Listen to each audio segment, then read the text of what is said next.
दोस्तों, एक ही दशक, 3 सुपरस्टार और 3 अलग अलग कहानियां। एक ऐसा अभिनेता जिसकी मुस्कान पर लाखों दिल धड़कते थे। रूप तेरा मस्ताना, प्यार मेरा दीवाना। दूसरा ऐसा जिसके गुस्से में पूरा देश अपनी आवाज सुनता था। एक आदमी है विजय, उसके मुंह मत लगना कभी भूल के भी। Pain is my destiny and I can't avoid it. और तीसरा ऐसा जिसकी लोकप्रियता देखकर लोग कहने लगे थे कि यदि अमिताभ बच्चन को कोई चुनौती दे सकता है तो वो सिर्फ विनोद खन्ना है। चाहिए थोड़ा प्यार चाहिए। आखिर ऐसा क्या था इन तीनों में जो 70 के दशक का हर भारतीय इनमें खुद को देखता है? और क्यों आज भी यदि 70 के दशक की बात आती है तो ये 3 चेहरे हमें याद आते हैं, जानेंगे इस एपिसोड में। तो दोस्तों, नमस्कार, आदाब, सत श्री अकाल and welcome to my channel. कुछ किस्से, कुछ कहानी, कुछ जानकारियां लाता है आपके लिए बॉलीवुड के टाइमलेस टेल्स और ट्रिविया। सब्सक्राइब नाउ और रिलाइव द मैजिक। दोस्तों, इस कहानी की शुरुआत होती है उस आदमी से जिसने भारत को पहला सुपरस्टार दिया। साल 1969 ये ट्रांजिस्टर का दौर था और शाम होते ही लोग रेडियो के आसपास जमा हो जाया करते थे। सिंगल स्क्रीन थिएटर लोगों की सपनों की दुनिया थे और तभी एक फिल्म आई, आराधना। हालांकि आखिरी खत और बहारों के सपनों जैसी फिल्मों से राजेश खन्ना अपनी पहचान बना चुके थे। और कुछ देर ठहर और कुछ देर न चुनरी संभाल गोरी उड़ी चली जाए रे। लेकिन आराधना के बाद कुछ बदल चुका था। मेरे सपनों की रानी गाता हुआ वह नौजवान लाखों दिलों की धड़कन बन चुका था। सपनों की रानी कब आएगी तू, आए रुत मसूरा कागज था ये मन मेरा। गुना रहे हैं भंवर, खिल रही है कली कली, बागों में बहार है। और फिर सच्चा झूठा ने यह दिखाया कि यह सफलता सिर्फ एक संयोग नहीं थी। दिल सच्चा और चेहरा झूठा, बहनिया बनी है दुल्हनिया। और फिर आनंद ने दिखाया कि मुस्कुराते चेहरे के पीछे भी एक बेहतरीन अभिनेता छुपा हुआ है। मैंने तेरे लिए ही 7 रंग के सपने लगी, कैसी है पहेली। और जब अमर प्रेम आई तो राजेश खन्ना सिर्फ स्टार नहीं रहे बल्कि वे सुपरस्टार बन चुके थे। कुछ तो लोग कहेंगे, ये न सोचो। उस समय का मध्यम वर्ग अपनी परेशानियों के बीच कुछ सपने देखना चाहता था, कुछ प्यार महसूस करना चाहता था और राजेश खन्ना इन्हीं सपनों का चेहरा बन चुके थे। या चले चले रे धारा, चंदा चले चले रे तारा। नाए मेरे दिल को दुआ कीजिए, धुन में धड़कते दिल के तराने लिए। लेकिन समय बदल रहा था, देश बदल रहा था और देश के युवाओं के भीतर धीरे धीरे एक गुस्सा पैदा होने लगा था। उन्हें सपनों से ज्यादा अपनी आवाज चाहिए थी और तभी एक ऐसा अभिनेता आया जिसे कभी उसकी आवाज और उसके लंबे कद की वजह से रिजेक्ट किया गया था। दोस्तों, इतिहास बदलने वाला था। साल 1969 में 7 हिंदुस्तानी फिल्म से अपने कैरियर की शुरुआत करने वाले अमिताभ बच्चन के लिए शुरुआती सफर आसान नहीं था।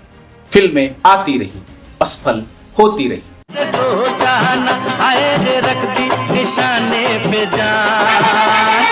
और कई लोगों को लगता था इतनी भारी आवाज और इतने लंबे कद वाला आदमी भला हीरो कैसे बन सकता है। 1973 में प्रकाश मेहरा ने एक जोखिम उठाया। फिल्म थी जंजीर और इंस्पेक्टर विजय के रूप में दर्शकों ने पहली बार एक ऐसा हीरो देखा जो कम बोलता था लेकिन उसकी आंखों में गुस्सा था। जब तक बैठने को न कहा जाए शराफत से खड़े रहो, ये पुलिस स्टेशन है, तुम्हारे बाप का घर नहीं। और शायद पूरा देश भी इसी खामोशी में अपनी कहानी देख रहा था। फिल्म जंजीर ने अमिताभ बच्चन को पहचान दी। मोहब्बत भरी एक नजर चाहिए है ईमान मेरा यार मेरी जिंदगी। और 2 साल बाद फिल्म दीवार आई और विजय सिर्फ एक किरदार नहीं रहा, वो उस दौर के हर संघर्षरत इंसान की आवाज बन गया। तुम लोग मुझे ढूंढ रहे हो और मैं तुम्हारा यहाँ इंतजार कर रहा हूँ। आज मेरे पास बिल्डिंगें हैं, प्रॉपर्टी है, बैंक बैलेंस है, बंगला है, गाड़ी है, क्या है तुम्हारे पास? और फिर इसके बाद आई फिल्म शोले और इस फिल्म के बाद अमिताभ बच्चन सिर्फ एक अभिनेता नहीं रहे, बल्कि वे एक लहर बन चुके थे। ये दोस्ती हमको पकड़ना मुश्किल ही नहीं, नामुमकिन है। दारू मत पी मत पी मत पी। तेरी ये नजर है मेरी जान मुझे खबर है घुंघरू बांध मेरा नाच। उनकी आवाज, उनकी चाल, उनका हेयर स्टाइल और उनका गुस्सा सब कुछ नई पीढ़ी की पहचान बन चुका था। पान बनाओ रसवाला खुल जाए बंद अकल का ताला। जब चाहे चली आए, रूप महल प्रेम गली खोली number 420। Excuse me please. Romance का युग अब पीछे छूट रहा था और एंग्री यंग मैन का दौर शुरू हो चुका था। का सिकंदर जाने मन कहलाएगा। लेकिन इसी दौरान एक ऐसा सितारा तेजी से उठ रहा था जो कि ना तो राजेश खन्ना जैसा था और ना ही अमिताभ बच्चन जैसा, लेकिन उसकी मौजूदगी में एक अलग ही आकर्षण था। और धीरे धीरे बॉलीवुड में ये सवाल गूंजने लगा था कि क्या कोई अमिताभ बच्चन को चुनौती दे सकता है। दोस्तों, 1968 में रिलीज फिल्म मन का मीत से फिल्मों में कदम रखने वाले विनोद खन्ना ने अपनी शुरुआत एक खलनायक के रूप में की।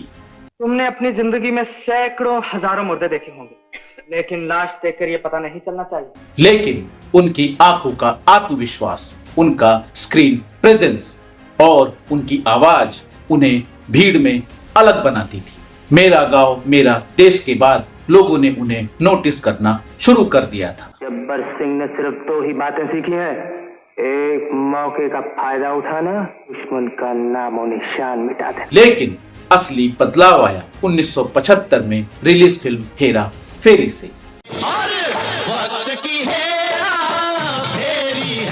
और इसके बाद दर्शकों को महसूस हुआ कि एक सितारा जन्म ले चुका है।